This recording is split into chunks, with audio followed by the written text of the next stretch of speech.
Led House Oversight Committee now releasing a report accusing the outgoing D.C. police chief of manipulating data to artificially lower crime statistics. Bill Malusian looking at the numbers. He's live on the Hill with this. Bill, what you find out?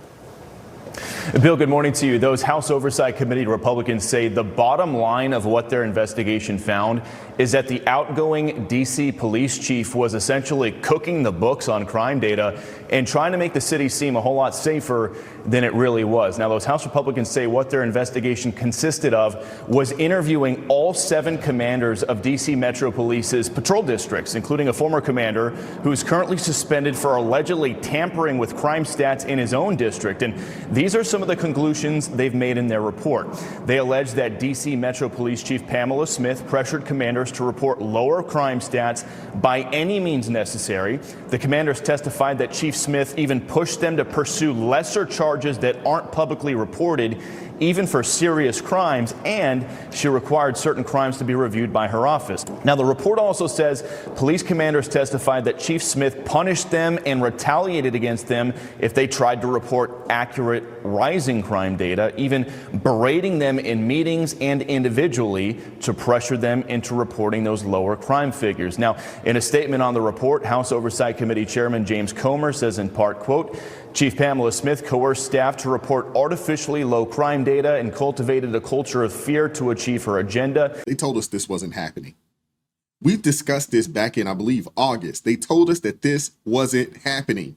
And lo and behold, here we are with the truth. Hit the like button for me. Appreciate you guys pulling up. We got to talk about it, man. We got to talk about it.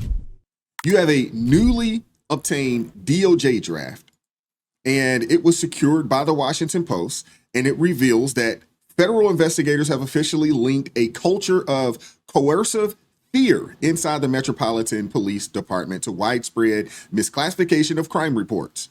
The document specifically cites D.C. Police Chief, or former police chief at this point, Pamela A. Smith, as an influence shaping that environment. This probe began back in August after NBC's 4 investigation exposed allegations that former MPD Commander Michael Pullman had manipulated crime statistics. Pullman was quickly placed on leave, but sources say his case opened the door to something much deeper and far more systemic inside the department. Now, according to the draft, DOJ investigators reviewed thousands of police reports spanning multiple years and conducted interviews with more than 50 officers, command staff, and administrative employees to track patterns of downgraded, altered, or suppressed crime data. Analysts also cross-referenced MPD reports with FBI uniform crime reporting figures, noting major discrepancies in categories like assaults, robberies, and auto thefts, categories that DC residents have complained about for years. Now, Assistant U.S. Attorney Stephen Vandervelden is listed as the primary author of the draft, working out of Judge Janine Pirro's office, which has overseen several high-profile accountability reviews involving federal law enforcement partnerships in the past. Both MPD leadership and Mayor Bowser, their offices, they both received copies of the findings after DOJ formally notified the department that the investigation has concluded. And according to multiple sources familiar with the process, the final report is expected as early as Monday. And it contains it could contain some of the most damaging oversight findings issued against MPD in over a decade. If the conclusions hold, DC may be forced to address not just crime numbers, but the culture behind those numbers and how they were created. I have a couple additional clips, but we got to start here. We got to start here with Jim Jordan accusing DC of cooking the books. This is a House oversight hearing from earlier this year, back in September. I need you guys to see this. We're going to keep going, but I need you guys to listen to this right here. Hit that like button. What's taking property without right? What's taking property without right? Well, that would be theft. Why not? Well, why not call it theft? Why come up with this designation? In fact, that's what he says. He's asked the question. Congressman, I can't the speak to that particular solution from case. Mr. Zabowski was to come up with this TPWR, taking property without right. What is that? Taking property without right is what again?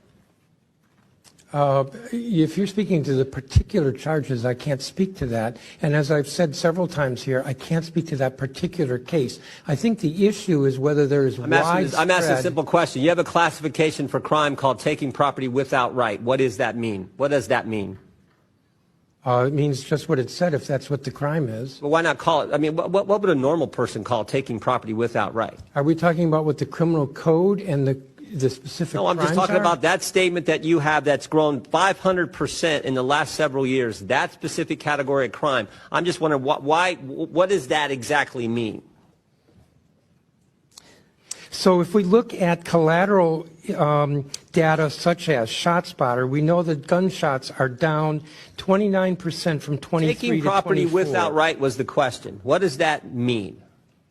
I've already answered you, sir. And what did you say again? I said that if you're speaking to a particular offense in our criminal code, I cannot speak to that particular offense. Well, why not just call it stealing? That's what we would all.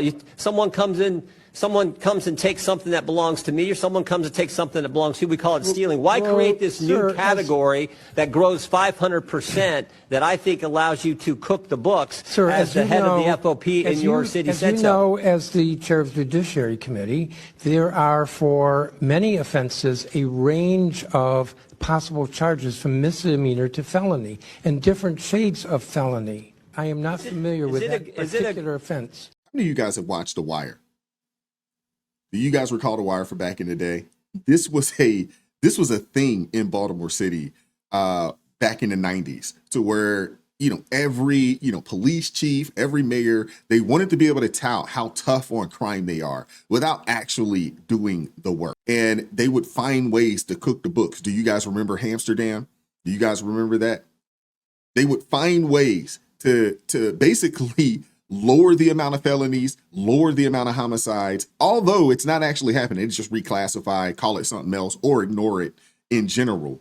And the constituents in the city, they're still under the same duress, still have the same fears, but the politicians get to move on to whatever their, next step is, on that ladder as they continue to climb the ranks in the state of Maryland. This is exactly what I believe is happening out in DC. These people have decided that, hey, we don't have any interest in actually doing anything about the crime, but we know it looks bad and the optics are bad. So the police chief has decided, hey, we're downgrading everything. We're downgrading everything. Everything gets downgraded. The only way we're going to call it what it actually is if we absolutely have to. And it's just not a good look. And when the president decided that, hey, it's crazy in DC, we're putting the National Guard, we're putting a task force out there, you had people fighting, protesting, tooth and nail, because they kept saying that crime is down. And now we find out that what we thought was happening is actually happening. I want you guys to hear from the former police chief or police commandant, whatever her title is. I want you guys to hear from her. So my decision was not factored into anything with respect other than the fact that it's time. I've had 28 years in law enforcement. I've had some time to think with my family. This has really been a fast-paced role because it is in a major city, and I know that the challenges that we faced have, we've had some high points and we've had some low points. But respectfully, right now, this is a personal decision for myself and for my family. The head of the D.C. Police Union issued a statement in part saying the union questions the timing of this announcement, which comes amid active investigations by the House Oversight Committee and the Department of Justice into allegations of manipulation of crime statistics and mismanagement within the MPD.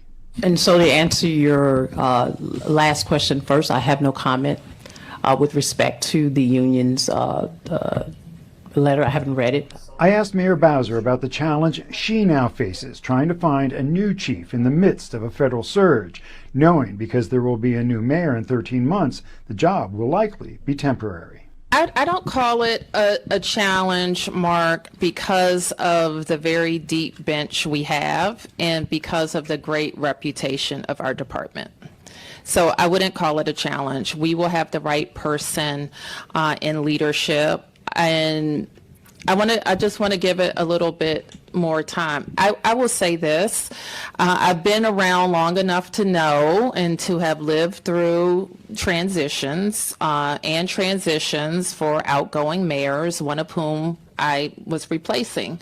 And so there are ways to approach this period of time and do it in a way that's going to be most beneficial to DC residents. So I'm gonna marinate on it a little bit, and I'll appoint the right perfect person. I do find it quite peculiar that this individual decided that, hey, we're going to step down now right in the midst of all of this, all of these investigations and things of that nature, because she knew what time it is. She knew what time it was. And what's in the dark, it's always going to come to the light. It may take a little bit, but eventually it's going to come out. So this individual is probably, and they probably should go to jail. There should probably be some charges. Once everything and the full investigation is complete and it comes out that, hey, these people were manipulating the books, downgrading charges for folks that committed some pretty vile and heinous acts, but these people are still out here on the streets. I expect some charges coming, and there are DC residents that are pretty frustrated, with the findings. There are some DC residents out there that are pretty frustrated. Man, this is the ex-chief of Washington, D.C. police. Now she don't resign because them folks already done figured out that she was lying, man. She did. Police chiefs in these cities do every day lie about the statistics, man.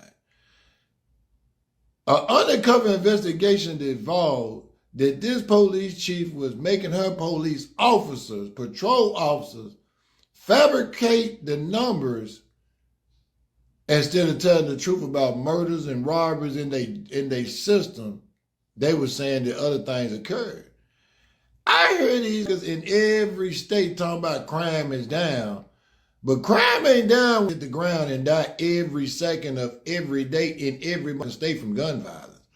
So every time I see somebody on TV talking about statistics show that the crime is down in any state, Nashville, Memphis, Chicago, California, any state, I know they're lying, and they just waiting for somebody to go do the audit on their books and tell y'all folk that them folk crime statistics is way worse than they was. Absolutely. But you know who else can tell? You know who else knows that these folks are lying? The people who live in DC, the people who live in Memphis, Nashville, Chicago, those people, the constituents, the people that, are being robbed, the people, that are watching the news and hearing about, the crime happening in their cities, the people that are being carjacked, having their cars stolen, the people that are being followed, and being robbed at the ATM machines. Those are the people that know, like, hey, these folks lying. They can make the data say anything. But you cannot refute the real life experiences that people have had in these cities.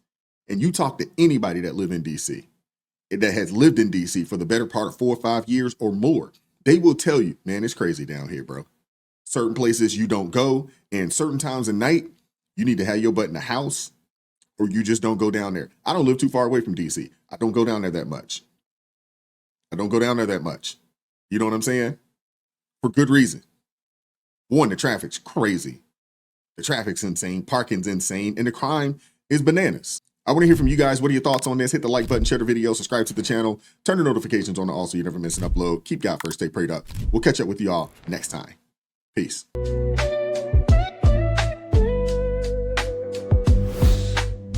Vibes so